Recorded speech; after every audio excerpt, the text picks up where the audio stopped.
Turime US Pro, matom žvaigždutes, tai gerai prasiverčia tam tikram modeliam mašinom, motociklam, kur yra žvaigždės. Aišku, čia yra skirtingi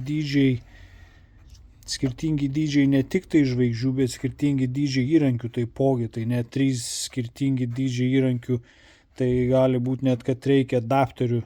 Tai vėlgi čia yra vidutinis, didesnis dydis, o mažesnė, aišku, galima ir iš šito panaudoti, bet priklauso, ką darai. Taipogi rašo, kad smūginiai nelabai, aš čia tikiu, kad jie čia daug atlaikytų smūgių.